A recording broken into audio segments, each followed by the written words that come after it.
கஸ்தூரி, இடஒதுக்கீடு பெறவங்களா கொலகார பசங்கன்னு கேக்குறியே, இடஒதுக்கீடுனா உனக்கு என்னன்னு தெரியுமா உனக்கு? நீ சினிமா யாரு பாக்கிறதுக்கு ஆன? அந்த இடஒதுக்கீடு பெற கொலகார பசங்க டிக்கெட் கொடுத்து வாங்கின பணத்துல தானே நீ வந்து உன் மானத்தை காப்பாத்துக்கா துணி வாங்கி போட்ட. அந்த கொலக்காரங்க குடுக்கற பணத்துல தானே நீ ஜிக்குன்னு நீ மேக்கப் செட் வாங்கி போட்டுக்கின.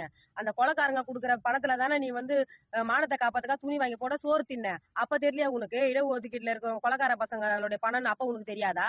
இப்ப வந்து உனக்கு இடஒதுக்கீடு பெறவங்க கோட்டால இருக்கிறவங்க எல்லாருமே கொலகார பசங்க தெரிய உனக்கு பின்னாடி அவ்வளவு வாய் கொழுப்பு உனக்கு. இந்த தமிழ் மண்ணில சமூக நீதிக்காகவும் இடஒதுக்கீடுக்காகவும் பண்ண போராட்ட வரலாறு என்னன்னு உனக்கு தெரியுமா உனக்கு? என் குடும்பத்துல 21 பேரு இந்த கோட்டாவை பெறத்துக்காக குண்டடிப்பது வீரமரணம் அடி செத்தா.